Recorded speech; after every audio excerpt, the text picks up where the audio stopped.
こんにちは。今日はテーブル茶道の点前についてご紹介したいと思います。お点前とはお茶を立てる一連の所作のことを指します。茶道の精神性や美しさを凝縮させた所作です。一緒に学んでいきましょう。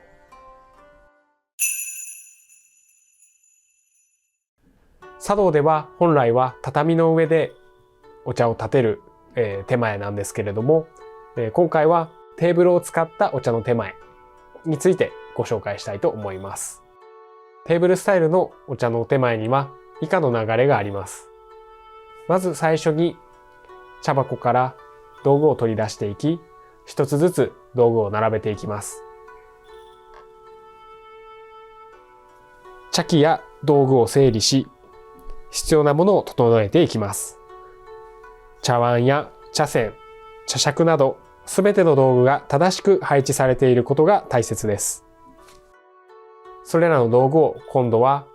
正剣の深さで一つ一つ丁寧に道具を清めていきます。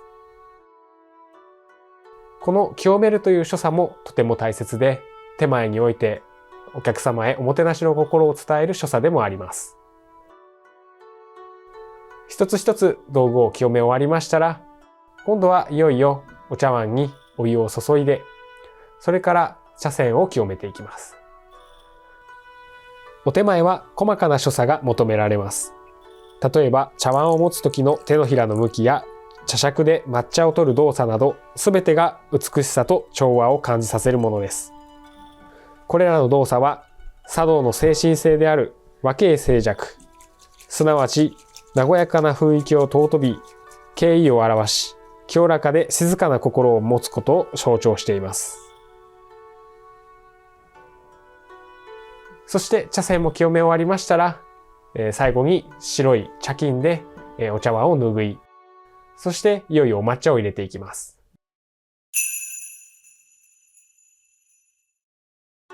実際にお茶を立てる際には、まず抹茶を茶杓で適量取り、お茶碗の中に入れましたら、柄杓を使ってお湯を入れ、お茶を立てていきます。泡立てる際には手のひらを使って力加減を調整し、均等な泡を作ることが求められます。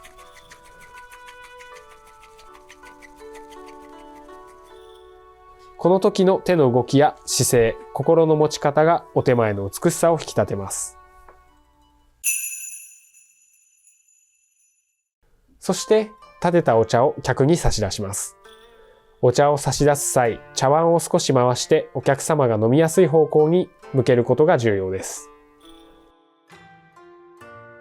そして最後、お茶を召し上がられましたら、そのお茶碗をまた清めて茶箱の中へ片付けていくという流れとなっております。最初に道具を並べて、そしてお茶を立てる、そして最後は清めて片付けるというこの一連の所作を点前と言います。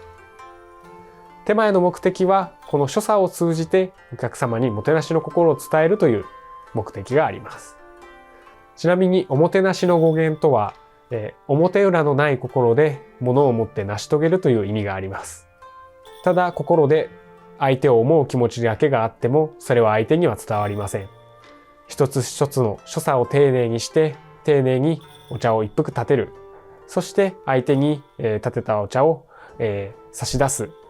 そういった一連の所作を通じてもてなしの心を伝えるというのが点前の目的です。